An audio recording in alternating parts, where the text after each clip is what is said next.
Hello friends, library world में आपका स्वागत है। और आज हम पढ़ेंगे 5 लॉज ऑफ रंगनाथम। ठीक है। फर्स्ट लॉ है books are for use. The first law of library science is very simple. Books are for use. In ancient time the use of the books was limited and the focus was on storage and preservation rather than the use. Books should be available for use without any obstacle. मतलब है कि books जो है वो use के लिए है, ना कि उसको प्रिजर्व करके रखने के लिए, जैसा कि एंशियंट टाइम में होता था।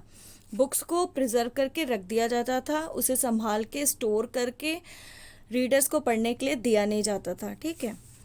तो इसके कुछ इम्प्लीमेंटेशंस हैं, उसे हम पढ़ लेते हैं।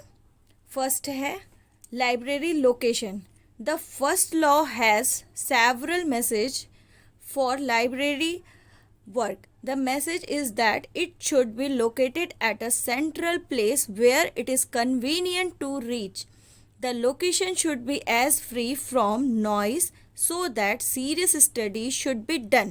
कहने का मतलब है जो लाइब्रेरी का लोकेशन है वो ऐसी जगह पे होना चाहिए, सिटी में कहीं पे भी, कोई भी एरिया में, एस सेंट्रल स्पेस पे, ताकि वो हर जगह के जो रीडर्स हैं उसे रीच कर पाएँ। ठीक है।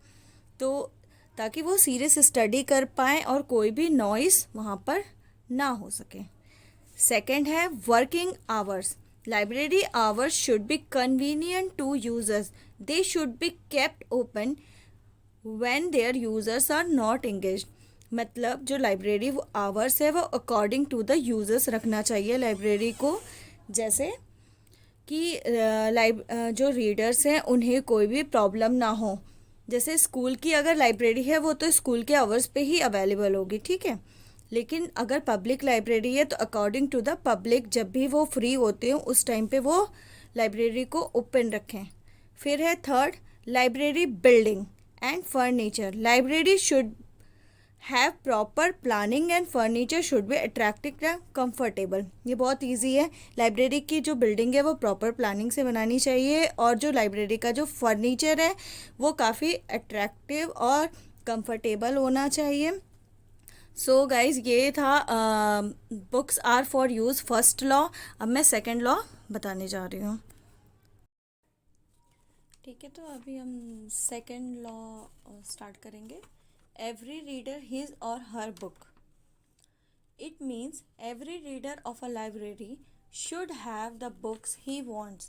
It emphasizes the availability of library services to every kind of reader. ठीक है।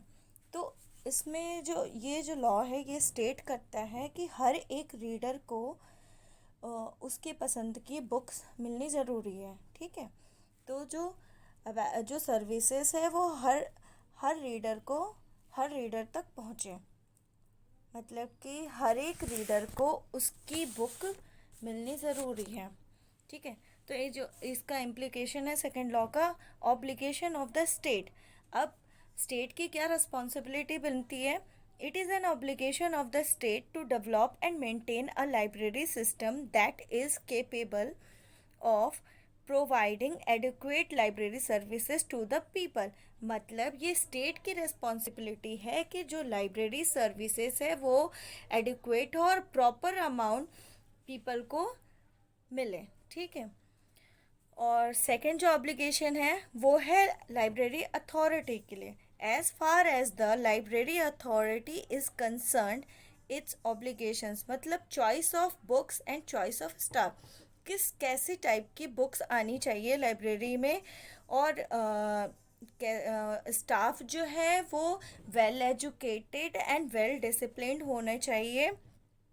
और जो बुक्स हैं वो अकॉर्डिंग टू द रीडर्स आनी चाहिए बुक्स, ना कि कोई भी बुक्स को रख दो। मतलब ऐसी बुक्स आनी चाहिए जो रीडर को अच्छी लगे और उस जो पब्लिक डिमांड पे जो बुक्स हो वो आनी चाहिए। तो ये जो रिस्पॉन्सिबिलिटी है ये किसकी होनी चाहिए? ये लाइब्रेरी अथॉरिटी की रिस्पॉन्सिबिलिटी होनी चाहिए। नेक्स्ट है fifth law. Library is an growing organisms. The fifth law states library is a growing organism. It is an accepted idea that a library along with its services is a growing organism. Therefore, library authorities should plan the library building in such a way so as to make it easy to keep space with the necessary growth in the size of the collection, numbers of readers and members of staff. हम सभी को पता है कि library time to time हम मतलब हमारी library बड़ी हो सकती है, टाइम टू टाइम लाइब्रेरी बड़ी होती है। तो जो लाइब्रेरी का जो बिल्डिंग है और जो फर्नीचर्स हैं, लाइब्रेरी की जो सर्विसेज है, वो ऐसे वे में, प्रॉपर वे में करना चाहिए जिससे अगर लाइब्रेरी में स्पेस की ज़रूरत हो तो उसमें हम और भी चीज़ें कलेक्शन कर सकें। जैसे नंबर ऑफ़ रीडर्स अगर बढ़ रहे हैं तो जो फर्नीचर्स है और जो साइज ऑफ द लाइब्रेरी है वो हमेशा स्पेशियस हो, ताकि वो और भी रीडर्स वहाँ पे आ सकें और मेंबर्स और स्टाफ मेंबर्स भी बढ़ सकें और जो बुक्स का कलेक्शन है वो हमेशा बढ़ाया जा सके।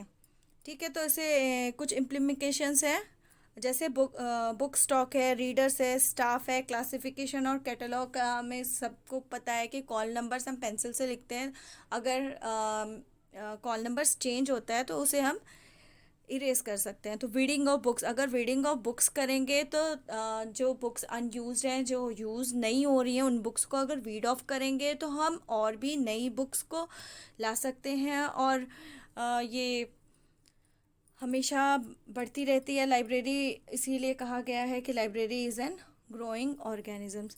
थैंक यू फ्रेंड्स मेरे चैनल में आने के लिए, और प्लीज़ मेरे चैनल को सब्सक्राइब करना, लाइक करना। Thank you.